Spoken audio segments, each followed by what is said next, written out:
اعوذ باللہ من الشیطان الرجیم بسم اللہ الرحمن الرحیم۔ السلام علیکم خواتین و حضرات، آپ دیکھ رہے ہیں دی نالج ٹی وی اور میں ہوں بابرا شیراز۔ قصہ کچھ یوں ہے خواتین و حضرات کہ رسول پاک صلی اللہ علیہ وآلہ وسلم کی وفات کے بعد ایک روز حضرت امیر المومنین مولا مشکل کشا شیر خدا مسجد میں وعظ فرما رہے تھے۔ دوران وعظ فرمایا کہ اے لوگو، اگر سید آخر الزمان نے آخرت کی طرف کوچ کیا تو میں بحکم پروردگار ان کا وسیع قائم مقام اور نائب ہوں۔ تم اپنی ہر مشکل کے لیے میری طرف متوجہ ہو، کیونکہ پوشیدہ باتیں مجھ پر ظاہر ہیں، غیب کا حال مجھ پر آشکار ہے۔ اولین و آخرین کا علم میرے خزانے کا گوہر ہے، آسمان و زمین کے راز میرے سینے میں موجود ہیں۔ میں مور اور مار کے حالات سے واقف ہوں، ہر سفید و سیاہ کا حال مجھ پر روشن ہے، ہوا کے پرندوں اور پانی کی مچھلیوں کا حال پر آشکار ہے۔ جو کچھ تھا ہے اور ہوگا سب کا حال مجھ کو حاصل ہے، اور میں ہر شہر اور ہر دیار کے باشندوں کی عبادت اور بندگی سے واقف ہوں۔ میں چاہوں تو مشرق کو مغرب کر دوں، عورت کو مرد، زمین کو آسمان اور جابلکا کو جابلسا بنا دوں۔ اس مجلس میں ایک مشرک بھی بیٹھا تھا جو بہت دولت مند تھا اور اپنی دولت کی کثرت پر بہت متکبر تھا۔ حضرت کے کلام کو سن کر آپ کی بزرگیوں سے انکار کرتا ہوا باہر نکل گیا۔ مسجد سے باہر نکلا ہی تھا کہ غضب الہی نازل ہوا اور وہ کتے کی شکل میں مسخ ہو گیا۔ جب اپنا یہ حال دیکھا تو پھر مسجد میں واپس آیا تاکہ مولا علی سے مدد مانگے۔ مسجد میں آتے ہی تمام لوگوں نے لکڑی اور پتھروں سے اس کی خبر لے کر اسے باہر نکال دیا۔ مجبوراً وہ اپنے گھر بھاگا اور اپنی خوابگاہ میں ریشمی بستر پر لیٹ گیا۔ جب اس کی بیوی نے دیکھا کہ اس کے شوہر کے بستر پر ایک کتا لیٹا ہوا ہے تو لکڑی سے اس کی خوب خبر لی، یہاں تک کہ اس کے دان ٹوٹ گئے اور گھر سے باہر نکال دیا۔ جب گھر سے باہر نکلا تو محلے کے کتوں نے اس پر حملہ کیا اور اس کو زخمی کر دیا۔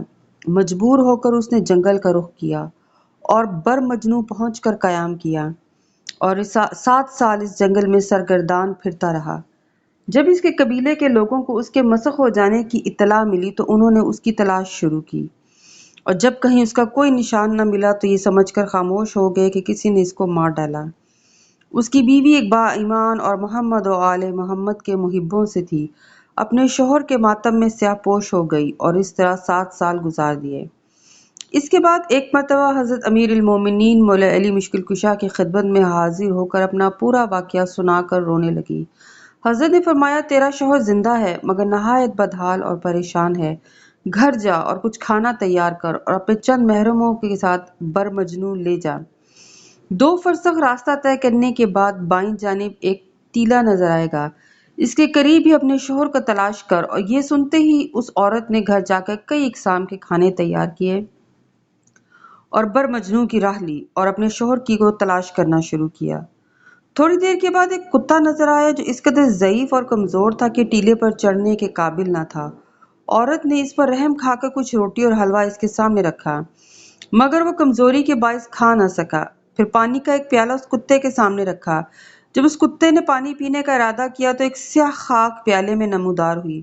عورت یہ دیکھ کر حیران ہو گئی اور پھر حضرت امیر المومنین کی خدمت میں حاضر ہو کر عرض کی، میرا شوہر کہیں بھی نظر نہ آیا، وہاں صرف ایک کتا ہے جو بر مجنوں میں اس حالت میں نظر آیا۔ حضرت نے فرمایا کہ عورت، وہی کتا تیرا شوہر ہے جس کو تو نے دیکھا۔ عورت پریشان ہو کر حضرت کے پاؤں پر گر پڑی اور نہایت ہی تضرع اور زاری سے عرض کی کہ یا امیر المومنین، یہ کیا واقعہ ہے، سمجھائیے۔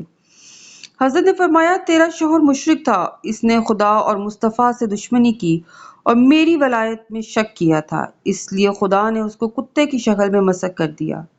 عورت نے نہایت عاجزی اور انکساری سے عرض کی کہ اس کو اس کی اصلی صورت پر لوٹا دیں۔ مولا علی نے فرمایا کہ اس کتے کے گلے میں رسی ڈال کے لے آ۔ یہ سن کر عورت دوڑی اور کتے کے گلے میں رسی باندھ کر حضرت کی خدمت میں لے آئی۔ جب کتا حاضر ہوا تو بہت رویا اور حضرت نے بارگاہ الہی میں دعا کی کہ وہ اپنی اصلی صورت پر لوٹ آئے۔ اس کے ساتھ ہی وہ انسان بن گیا اور رو کر کہنے لگا، یا امیر المومنین، میں نے آپ کے بارے میں شک کیا تھا اور اپنے کیے کی سزا پائی۔ اب مجھے دین اسلام کی تعلیم دیجیے۔ چنانچہ اس نے اسلام قبول کر لیا۔